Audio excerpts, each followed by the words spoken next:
That's what he wants to hear from us.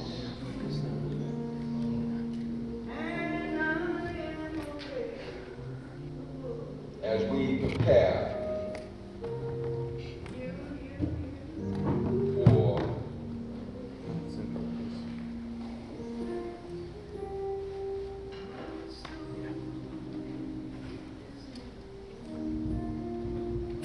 our preacher to come before us at this time,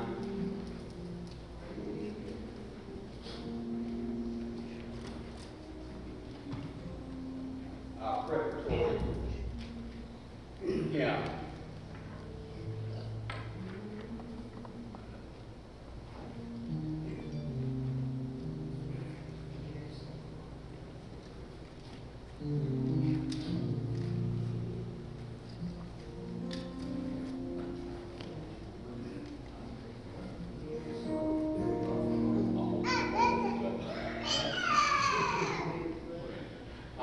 At this time, we're just going to prepare and receive our speaker.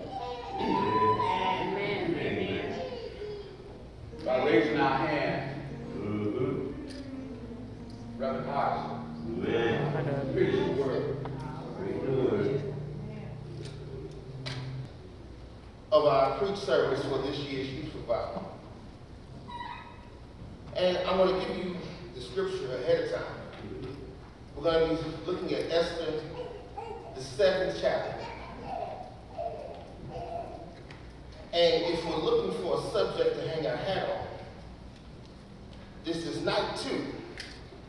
And the program tells you that we're going to be talking about using our faith to solve a community problem, but we want to use the subject, the you solution.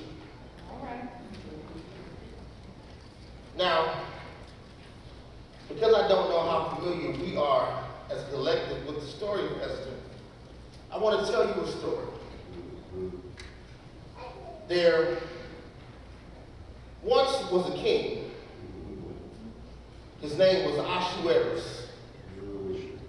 And he ruled an empire in what we would call the Middle East, but it really spanned from the kingdom of Ethiopia or Kush, all the way up into Persia, and all the way over to what we would now call India.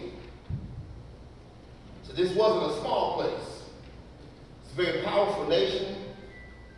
And this king ruled all of them. He was a king that wanted to be hands-on, so he didn't even have emissaries in every area. He would bring people that he captured back to where his kingdom capital was, and he would train them before he sent them back. He had a wife named Vashti.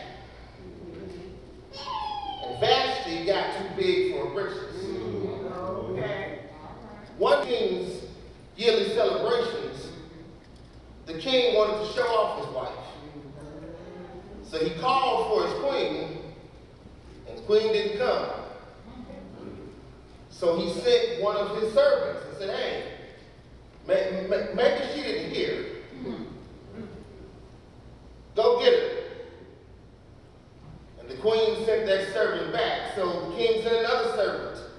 And he said, hey, your husband would like to see you. And her response was something along the lines of, I am the queen, he does not send for me. Well, king didn't really take kindly to this, so he had her exiled. Now there's some debate as to exactly what happened to her in her exile, but what we do know for certain is the queen went away. She was no longer in the kingdom, and we don't know if that means she was no longer on the planet, but for all intents and purposes, she was gone. The king decided he needed a new wife. So he decided to do what you would kind of consider like a Miss USA pageant. He went around and he sent for the most beautiful and the most eligible bachelorettes. And women from all over the kingdom came because they were all hoping that maybe their girl would be chosen. Now I want to change gears a little bit here to tell you about a little orphan girl named Esther. Esther was a young girl born in one country, and she lost both of her parents. Now we don't know exactly what happened to her parents. Jewish tradition suggests that her father died while her mother was pregnant, and her mother died shortly after pregnancy. But the scripture itself does not say specifically. What we do know is that Esther did not have living parents. She was an orphan. So now the only family she has left is a cousin, a guy named Mordecai. At some point, Esther and Mordecai are taken away from their homeland of Israel, and they're taken to the capital city because Mordecai has landed a, we'll call him a mid-level government employee. The king has brought these captives to a strange land, and now they hear word that the king is looking for a new wife. And by what we'll call a minor miracle, Esther is picked to be one of the contestants for the role of queen. We know because the old one had acted up, and now they needed to get things back in order. Now, Esther is what the young folk today would call a baddie. Now, if you don't understand what that means, I get it, I had to ask about this one. She was a very attractive woman. She was pleasing to look at. All right? She wasn't ugly. She was one of the pretty girls. All right?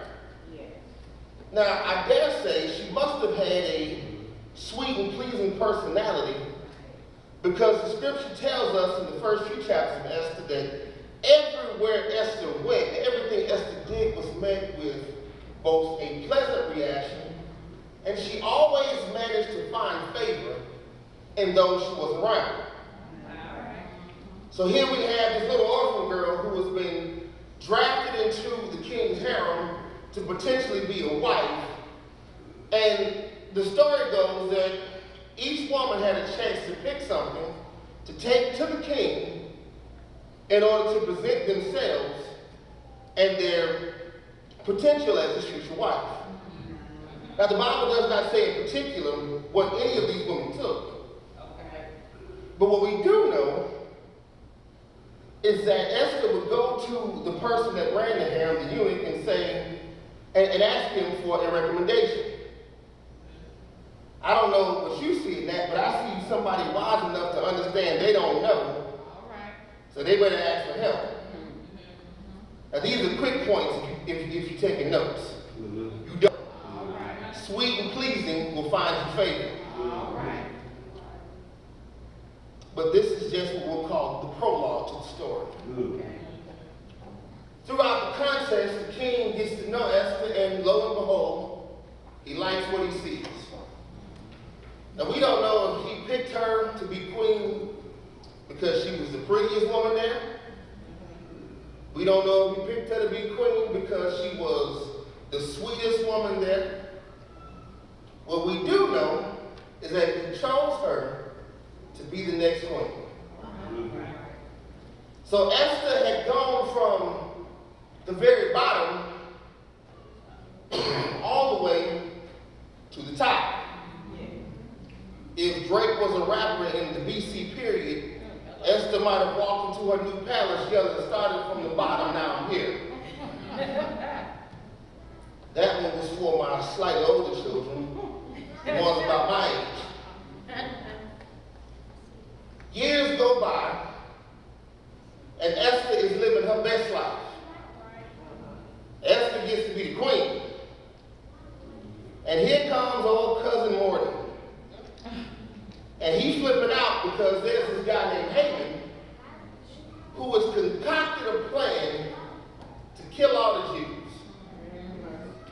Haman is what we might today call a racist. Haman's problem with the Jews was the fact that they were Jewish. He didn't have any real beef with anybody in particular. He just didn't like the Jewish folk. The problem is, racists oftentimes in countries find themselves in positions of power. Now, I don't know if you black folk can understand any of that. It's not like we ever had to deal with people who didn't like us for no reason in positions of power.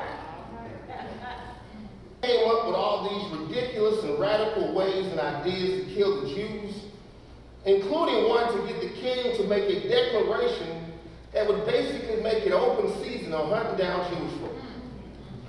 His rationale was that they would not make good subjects because they had a God.